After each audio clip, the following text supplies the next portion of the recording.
الحمدللہ رب العالمین والعاقبۃ للمتقین الصلاۃ والسلام علی سید الانبیاء والمرسلین النبی اولی بالمؤمنین من انفسہم وازواجہ امہاتہم صدق اللہ العظیم۔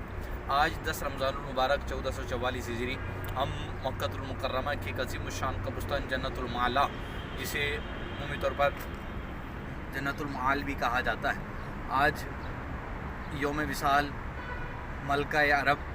حضور جانے جانا صلی اللہ تعالیٰ علیہ وسلم کی پہلی شریک حیات اور مومنوں کی سب سے پہلی امی جان، اور حضور جانے جانا صلی اللہ تعالیٰ علیہ وسلم کی 4 شہزادیاں اور 2 شہزادوں کی والدہ، یعنی کہ حضور علیہ الصلوۃ والسلام کی آل جو جس وطن سے جن کا ظہور ہوا وہ سیدہ طیبہ خدیجۃ الکبریٰ رضی اللہ تعالیٰ عنہا کی ذات والا صفات ہے۔ اور آج آپ کا یوم وصال ہے، ہم جنت المعالی کے اس قبرستان میں، اس گریو یارڈ میں موجود ہیں، اور صحیح طور پر امی جان کی تربت کا نشان جو ہے وہ معلوم نہیں ہے۔ اگر صحیح طور پر امی جان کی تربت کا نشان ہمیں معلوم ہوتا تو ہم آپ کی تربت پر کھڑے ہو کر فاتحہ خوانی کرتے ہیں، لیکن ہم نے اجتماعی طور پر یہاں پر اصال ثواب کر دیا ہے۔ لیکن ساتھ ساتھ یہاں پر یہ بھی بتاتے چلیں، حضرت سیدنا ابو بکر صدیق رضی اللہ تعالیٰ عنہ کی شہزادی حضرت اسماء کی تربت مبارک بھی یہیں ہے، جناب عبداللہ بن زبیر رضی اللہ تعالیٰ عنہ کی تربت مبارک بھی یہیں ہے۔ اس کے علاوہ دیگر اصحاب اور آل رسول کے جو ہیں مزارات یہاں موجود ہیں، لیکن صحیح طور پر نشانی موجود نہیں ہے، اس وجہ سے ہم وہاں پر حاضر نہیں ہو پا رہے ہیں۔ اور اس کے علاوہ اس قبرستان کی خصوصیت یہ بھی ہے کہ اس کو رمضان المبارک کے شروع کے 10 دنوں میں ہی کھولا جاتا ہے، اور انہی 10 دنوں کے اندر جو خوش نصیب اس قبرستان کے اندر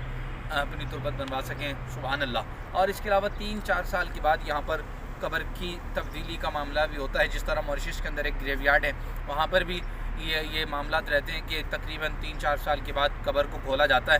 اور اگر بندہ صحیح و سالم ہوتا ہے تو اس قبر کو واپس بند کر دیا جاتا ہے، اور اگر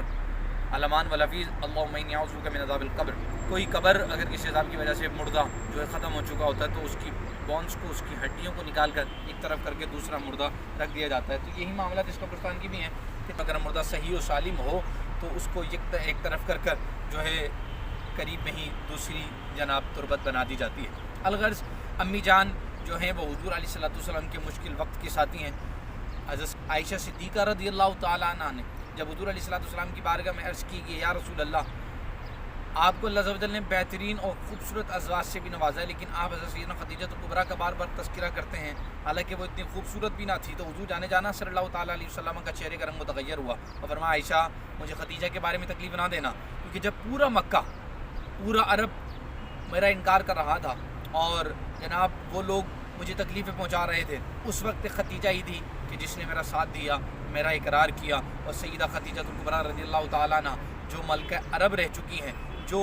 اس عرب کی بہترین تاجرہ رہ چکی ہیں، انہوں نے اپنا سارا مال حضور جانے جانا پر قربان فرمایا۔ اور جب وہ پہلی وحی نازل ہوتی، بخاری شریف کی پہلی کتاب بدل الوحی، اس میں امام بخاری نے جو وحی کی ابتدا کا معاملہ لکھا، اس میں حضور علیہ الصلوۃ والسلام نے جب غار ہیرا پر آپ پر جناب وحی نازل ہوتی تو حضور علیہ الصلوۃ والسلام گھر آتے ہیں اور فرماتے ہیں زمیلونی زمیلونی،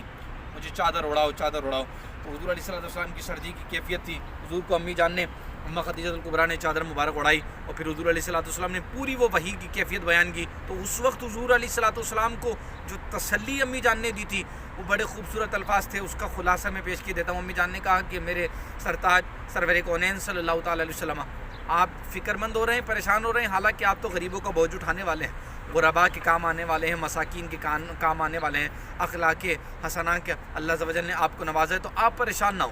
تو یہاں پر سمجھنے والی بات یہ ہے کہ جب شوہر مشکل وقت میں ہو تو بیوی کا اس کو تسلی دینا، اس کا حوصلہ بڑھانا، یہ ایک نیک بیوی کی نشانی ہے۔ اور امی جان نے اپنا تن من دھن سب حضور علیہ السلام اور دین کے لیے وقف کر دیا، تو حضور علیہ الصلوۃ والسلام کی لازوال محبت نے آپ کو سرخرو کیا، کامیاب کیا۔ حسنین کریمین کی نانی جان بھی ہے، تو لہٰذا آج یوم وصال ہے، خوب مومنوں کی پہلی ماں کو اصال ثواب کیا جائے اور حضور علیہ الصلوۃ والسلام کی نگاہ خاص اور خاص توجہ حاصل کی جائے۔ وما توفیقی الا باللہ۔